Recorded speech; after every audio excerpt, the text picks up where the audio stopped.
Prokasma, program podcast kita semua.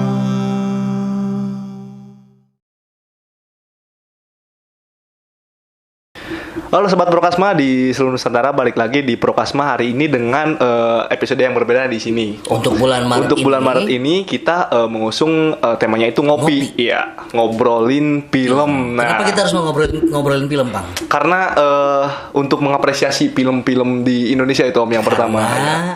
Iya, betul itu dia. Karena pada tanggal 30 Maret nanti kita akan memperingati Hari Film Nasional. Itu dia. Jadi kenapa itu alasannya kenapa kita bulan Maret ini? Nah, temanya tentang ngopi. Ya, ngobrolin film. Nah, ngomong-ngomong tentang ngopi nih, Om. Kemarin kita udah screening ya. Ya, screening, dan itu alhamdulillah ya antusiasnya lumayan, dan tidak terduga juga ada tamu yang datang dari Institut Seni Budaya Indonesia ISBI Bandung itu. Terima kasih untuk Pak Hernawan MSN yang sudah hadir ikut memberikan ilmunya ya. Betul sekali, sharing-sharing bareng kita di markas screening waktu kemarin ya, seminggu yang kemarin lah intinya. Seminggu yang lalu. Sama mahasiswa dari UPI juga, dari Uniku juga, pokoknya dari isi Jogja. Gak nyangka banget lah ini ya, pada datang semua ke situ, dan itu pun panitia pada nggak tahu ya. Nggak tahu. Tadinya lu sendiri sebagai penyelenggara pelaksana kegiatan ngerasa pesimis ya, karena mungkin nggak udah dikasih waktunya malam Jumat. Ya itu dia. Terus pesertanya juga ya mungkin masih dari ruang lingkup itu ya, circle-nya kita.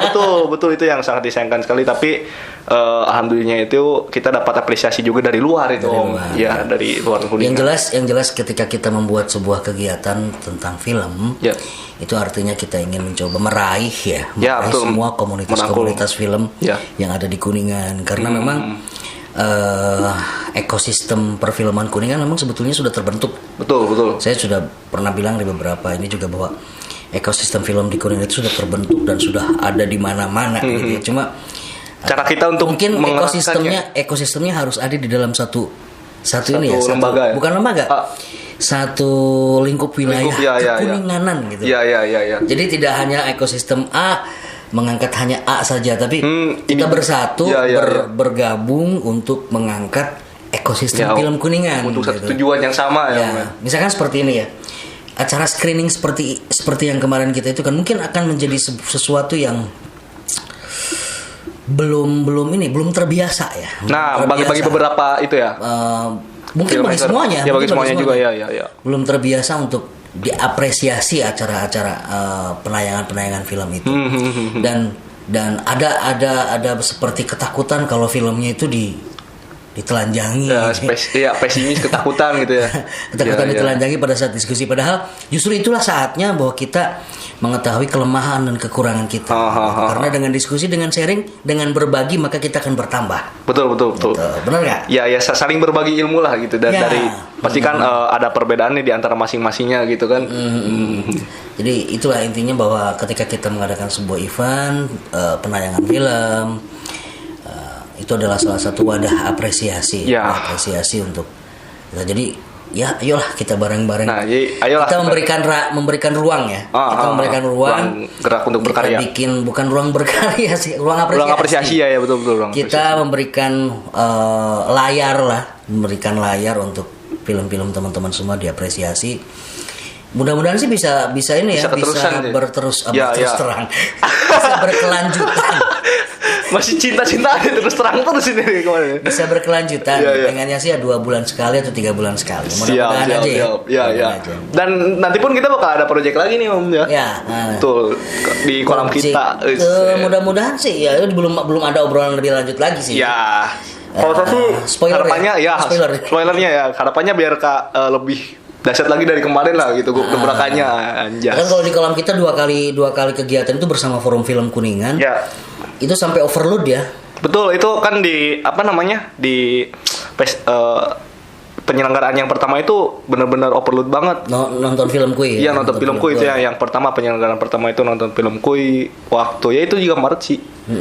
Dan kemudian yang datangnya pun gak cuman dari film keren, ternyata orang-orang dari itunya juga pengunjungnya juga mengapresiasi gitu, ke bawah suasana juga gitu. Terus dilanjut yang kedua itu film dokumenter itu pas akhir 2021 kemarin bulan September kalau nggak salah itu. November, ya itu. Nah itu juga sama. Ya intinya semoga aja berkelanjutan lah gitu.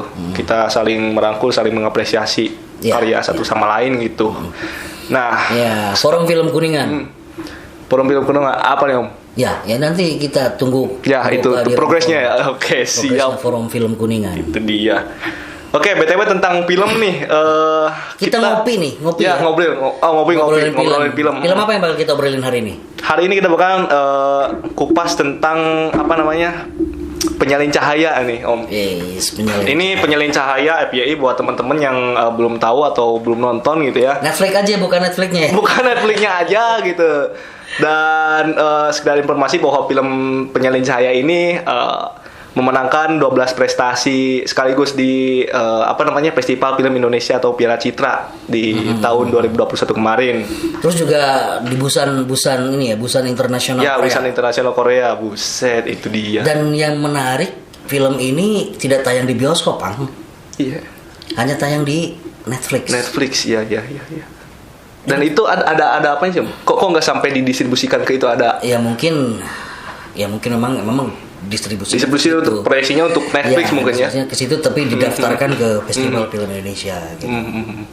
Tapi Netflix itu bukannya itu ya, tapi film panjangnya juga ada dari semua kalangan juga ya. Iya. Nah, dari semua prestasi itu, waduh ini kalau disebutin ini kayaknya banyak banget ya Om. Mulai dari film cerita panjang terbaik, terus kameramen utama terbaik yaitu Ciko Kurniawan, terus pemeran pendukung pria terbaik, sutradara terbaik, penulis skenario asli terbaik, pengarah sinematografi terbaik, pengarah artistik terbaik, penyunting gambar terbaik, penata suara terbaik, pencipta lagu terbaik, penyunting gambar terbaik, penata suara terbaik, yang terakhir itu penata busana terbaik Om. Ya, kecuali satu tuh yang kita nggak tahu nih kabar berikutnya seperti apa, yang penulis cerita ya. Itu dia. Karena ternyata si sang penulisnya ini terlibat dalam kasus pelecehan itu seksual. yang sangat disayangkan sekali. Nah, apakah pertanyaannya? Apakah filmnya pun adalah merupakan bagian dari cerita dia? Pertanyaannya kan. Betul sih. Karena kan ceritanya juga kan seorang penulis juga. Penulis cerita di teater kan. Dan itu pun tokoh Suryan ini pun dia juga seorang itu ya. Enggak si Ramanya ini. Si Ramanya ini kan dia seorang penulis juga di teaternya dan dia melakukan pelecehan seksual. Iya, betul.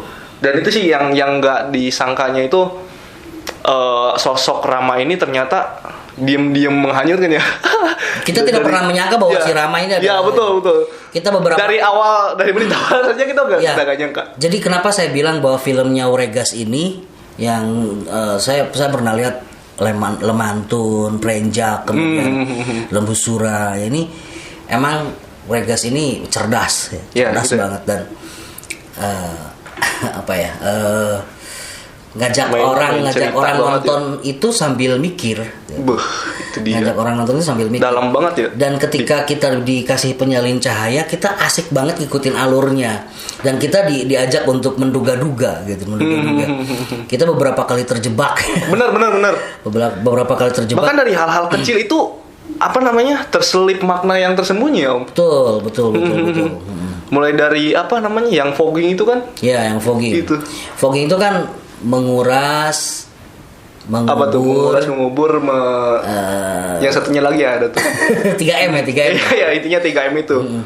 Intinya itu sebuah gambaran kasus-kasus pelecehan seksual itu ya dikuras kemudian dikubur lagi, tidak ada kelanjutan dan ditutup lagi gitu. Iya. Seperti itu semiotika visual yang mungkin ingin disampaikan dan itu beberapa kali. Dan saya sempat berpikir ya, ada beberapa kali muncul ya.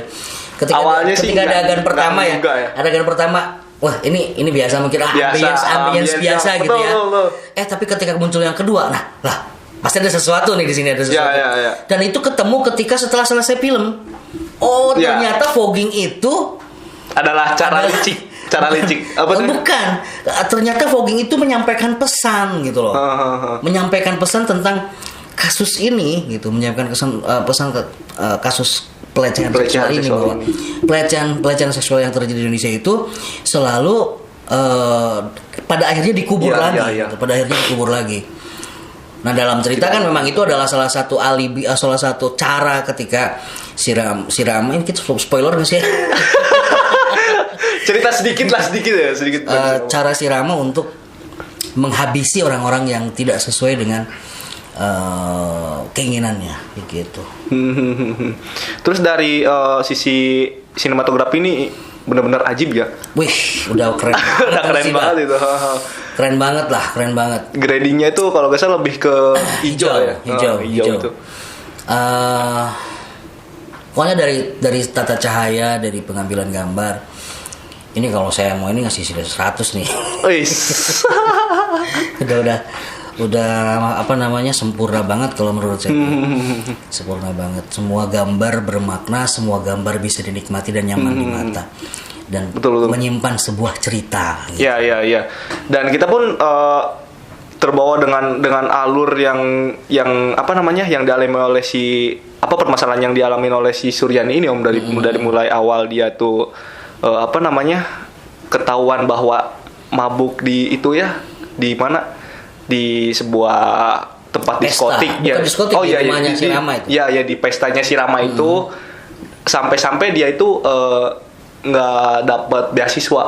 Itu yang menyebabkan dia gak dapat beasiswa tuh yang kayak gitu. Dan dari situ konflik mulai muncul, sampai yang paling ngenesnya itu saat si Suryani ini disuruh klarifikasi di depan itu, meminta maaf, ya betul. Meminta maaf dengan sesuatu yang dia tidak pernah merasa bersalah gitu. Dan di situ pasti justru dia kan sedang memperjuangkan dirinya sendiri gitu kan. Dia sedang memperjuangkan dirinya sendiri, tapi ternyata nggak ada yang ngedukung gitu loh. Benar, sampai orang tuanya pun malahan justru istilahnya membunuh dia juga gitu, dalam arti kata nggak ngedukung dia gitu. Karena orang tuanya nggak tahu kejadiannya sebenarnya mungkin. Nah, dari situ kita dibawa sampai pokoknya mendramatisir banget sampai di situ. Dikira udah stuck sampai di situ ceritanya, sampai si Suryani ini minta maaf ternyata masih banyak lagi gitu. Itu gilanya sih. Terus dari tokoh si Amin ini, Om. Amin. Nah, ini yang jadi unik. Amin juga sebetulnya terjebak juga saya tuh. Iya. Terjebak juga, sempat tergiring opininya bahwa si Amin ini adalah bla bla bla bla bla bla. Nggak taunya ternyata jreng aja di akhiran sesuatu yang mengejutkan. Tapi anehnya setelah dia terbuka itu nggak ada salah, nggak ada kelanjutannya. Nggak ada kelanjutan, bukan bias, nggak ada kelanjutannya, seperti ya udah dibiarkan sampai segitu aja. Sampai akhirnya di akhir di beberapa itu ada dia kayak nanggung banget ya. Ngambil fotokopian ya, betul, yang menurut saya juga agak sedikit kurang logis juga sih ya. Lah, diizinin ya? Nggak diizinin itu. Nyoloknya kemana ya? Oh iya sih. Apa mungkin portable gimana ya? Mungkin di atas ada colokan listrik. Iya sih. Baru nggak ya? Itu betul. Ya di atasnya ada colokan listrik, mungkin nggak perlu sedetail itu kan mungkin ya? Iya. Atau mungkin ya itu tadi fotokopiannya portable, pakai baterai. Nah, itu baterai. Buset, itu tapi itu nggak masalah sih, nggak masalah. Nggak masalah. Jadi artinya ya mungkin hanya sekedar dari sisi logis, tidak logis aja, tapi sejauh ini sih ya masih bisa diterima. Masih bisa diterima lah. Itu cara dia untuk membongkar semuanya gitu. Ya. Ada pesan tersendiri juga dari mesin fotokopi itu bahwa menurut lu sendiri nangkep nggak ada pesan nggak di mesin fotokopi? Dari mesin fotokopi. Wah, itu bener-bener saya baru pertama kali nonton film yang segini syarat pesan. Iya gitu. Jadi syarat pesan di tiap gambar. Enggak. Jadi itu pun nontonnya harus berkali-kali tuh, Om. Gak tahu tuh kalau misalkan yang udah lama berkecimpung di dunia teater kan tahu tuh apa sih fungsinya dari mesin fotokopi ini. Film kali bukan teater. Oh iya itu. Ya itu sih. Kalau menurut itu gimana, Om? Mesin fotokopi fungsinya untuk apa? Untuk memfotokopi, menduplikat. Iya, menduplikat, betul. Menduplikat hasil. Artinya? Menduplikat. Oh, berarti apa sih itu teh? menduplikat permasalahan atau gimana Om itu? Bisa jadi bahwa permasalahan tersebut terus tidak akan pernah selesai dan terus akan seperti itu. Oh begitu ya? Iya. Ya. Oh benar. Jadi terus menerus difotokopi gitu ya. Terus akan ada. Bahkan penulisnya pun seperti itu. Wow. Gila. Benar. Iya, yang gilanya sih, yang lebih gilanya itu ternyata korbannya itu nggak cuma Suryani ya. Iya, banyak. Tidak hanya di film itu, di dunia nyata lebih banyak. Cuma yang paling senang saya tuh tentang penggambaran pelecehan seksualnya, itu keren banget. Pikiran kita kalau kita sudah bicara pelecehan seksual, pemerkosaan lah, memegang lewat alat vital fisik ya, lewat fisik ya, pasti lewat fisik. Memegang lewat alat vital atau apa gitu. Ternyata dugaan kita semua salah. Lewat itu ya, online prostitusi. Ternyata apa namanya? Instalasi yang dipakai pada saat pementasan itulah yang menjadi salah satu hasil dari pelecehan seksual tersebut. Kita gak pernah terpikir ke arah situ. Gitu. Betul. Dari mulai awal yang intronya aja itu udah menggambarkan itu juga ya. Pesan juga tuh yang apa sih? Pementasan pementasan itu Om tentang Medusa. Nah Medusa kalau boleh tahu itu tuh katanya apa sih mitologi Yunani. Mitologi Yunani. Perempuan berkepala ular, kalau dia menatap kita mati. Gitu. Iya benar. Jadi dari keseluruhan sih emang cakep banget lah gitu, dari mulai pengambilan gambar, penataan sampai plot juga.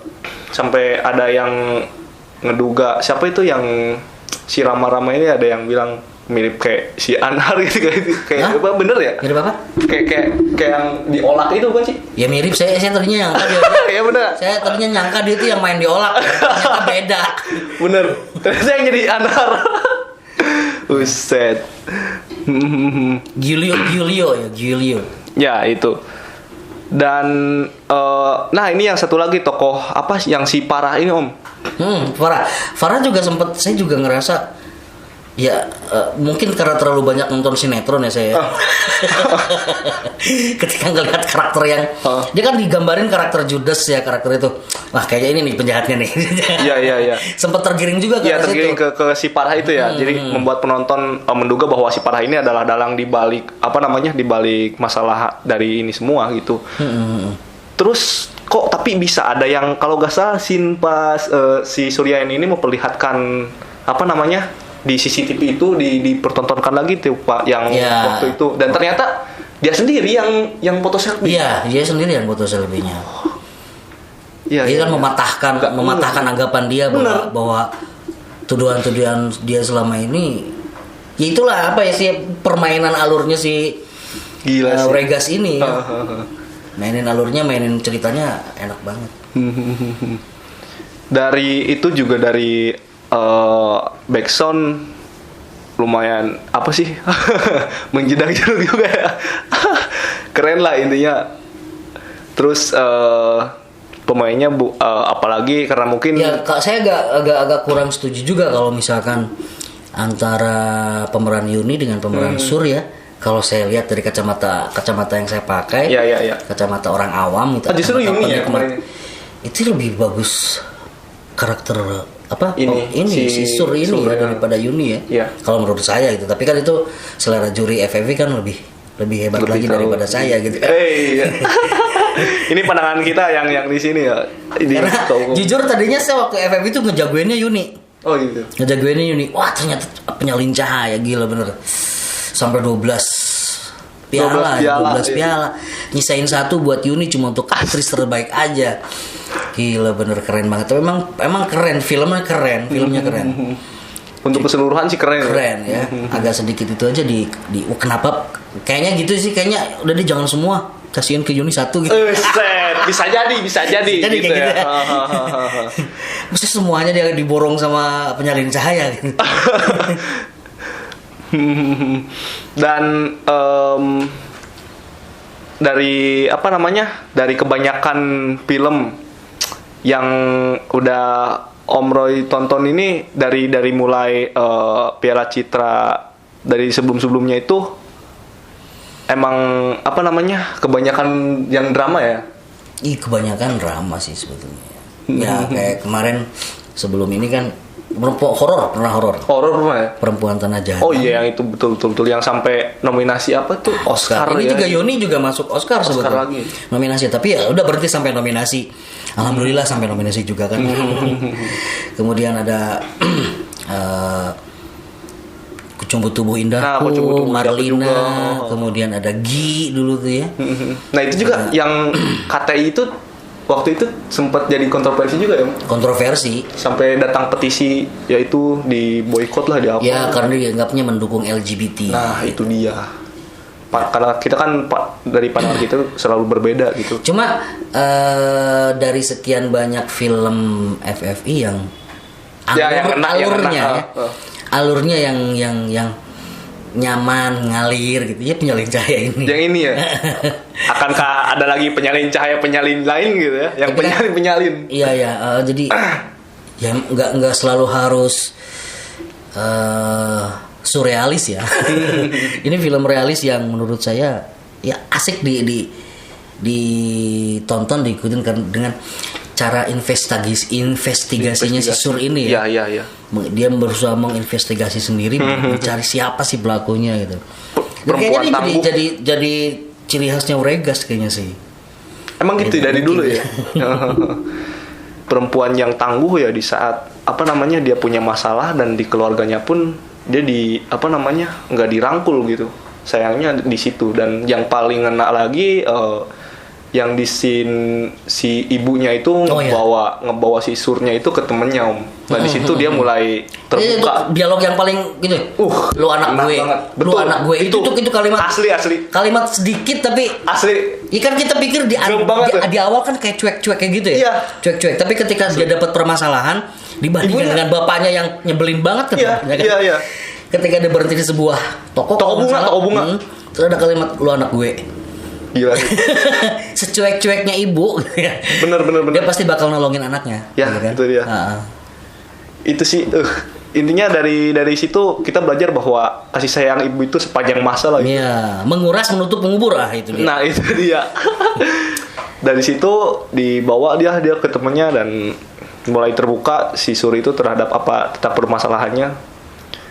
Dan ternyata dia lihat apa sih di belakang itu si Farah ya. ada tatonya. Iya, ada tato itu dari mulai awal konflik sampai dengan akhirnya itu, dan cukup baik lah. Mungkin apa sih yang pas terakhir aja tuh yang agak ini kenapa sih harus gini ya, yang pas si Rama itu Om yang pogging itu loh, monolog. Nah itu kurang pas banget deh. Enggak sih sebetulnya, bukan kurang pas. Apa yang kurang pas menurut? Kayak dari mungkin dia kan kayak coba untuk feminim atau gimana itu teh? Oh dia berperan sebagai Perseus. Oh. Ya, dia berperan sebagai Perseus. Jadi nunggu adegan teatrikal lah. Oh. Dia adegan teatrikal sebagai Perseus yang memenggal kepala Medusa. Gitu. Dan bukti dari semua kebejatannya itu dibakar ya. Handphone yang dia itu buset. Cuma agak sedikit bertele-tele sih sebetulnya di situ. Bener. Monolognya kepanjangan. Nah itu mungkin itu sih kekurangan kecil itu yang kecil menurut kita lah gitu di sini. Monolognya terlalu panjang. Kembali lagi ke masalah logika juga. Ketika dibius kemudian dikasih fogging. Kuat banget dia bisa mainin monolog di tengah-tengah fogging. Tahu sendiri fogging untuk demam berdarah itu kayak gimana baunya. Smoke mungkin itu atau apa gitu. Bisa langsung bengek ya kalau orang biasa ya. Kelogisan juga mungkin ya. Dan kelogisan juga itu mungkin. Karena waktu itu kan syuting nggak pakai beneran kayak gitu kan, mungkin pakai ice kan. Ice dry ya, betul. Yang kayak papai gitu. Jadi penilaiannya dari 1 sampai 10 ini menurut Om Roni? Saya bukan kritikus, saya bukan penilai, yang jelas saya menikmati. Saya menikmati betul. Film Penyalin Cahaya ini sebagai satu karya yang ya jempolan. Nah, berarti dari semua film yang masuk FFI yang benar-benar ngena itu yang sekarang ini. Bukan ngena sih sebetulnya mah, lebih enak diikutin. Iya. Saya nonton Kucumbu Tubuh Indahku harus beberapa kali. Bisa sampai 2-3 kali ya. Benar. Untuk bisa nangkep. Kemudian Perempuan Tanah Jahanam masih asik diikutin, itu dia. Genre horor. Kemudian Marlina juga harus beberapa kali karena dia main beauty shoot dan gambar dan semuanya visual. Kemudian apalagi ya? Padahal barusan kemarin kita garap itu ya, pemberontakan tentang perempuan. Ternyata yang ininya, yang masuknya juga sama, pemberontakan tentang perempuan. Saya dulu celetukan, tahu Jay kan? Ya, Jay Altahar. Jay Altahar, betul. RSR. Katanya dulu pernah ngobrol. Kayaknya sekarang film-film yang ngangkat perempuan itu yang lagi jagoan. Dulu ya itu? Enggak, pas tahun-tahun kemarin. Oh, ya. Kayak itu Yuni gitu kan. Kemudian Penyalin Cahaya, kemudian No and Then, Before and Then itu juga perempuan. Renggana juga kan tentang perempuan. Iya ini, waduh, sang Renggana ini boy. Kayaknya juga menarik ya tentang perempuan. Tentang bagaimana perempuan memperjuangkan haknya sebagai perempuan. Bagaimana perempuan mempertahankan harga dirinya sebagai perempuan. Karena perempuan biasanya jadi objek ya. Betul. Bukan jadi subjek. Ya. Dan kita juga kedepannya bakalan ada, insya Allah ya Om, ada project lah gitu, project bikin. Ya, project sambil nunggu nyari produser. Ya, itu dia. Soalnya agak berat juga sih. Ya, spoiler aja dikit nih. Artistiknya gila-gilaan. Lebih 10 kali lipat lebih berat daripada Renggana. Akankah tentang perempuan lagi? Pasti. Pasti. Karena RFA pun selalu berbicara tentang perempuan. Itu dia. Kenapa kok bisa relate gitu ya? Gak tahu karena apa emang kita sefrekuensi atau gimana? Sengaja sebetulnya nggak sengaja. Iya. Bukan menyengajakan diri gitu ya. Bukan menyengajakan bisa diri. Relate itu. Ketika 2019 kita takdir Kanda Garucita tentang perempuan. Kemudian Kembali Pulang juga tentang pemberontakan perempuan terhadap keluarga. Kemudian Mata Sunyi juga pemberontakan perempuan terhadap dirinya sendiri ya, Yang ingin memiliki kepuasan batin lah gitu ya. Gitu.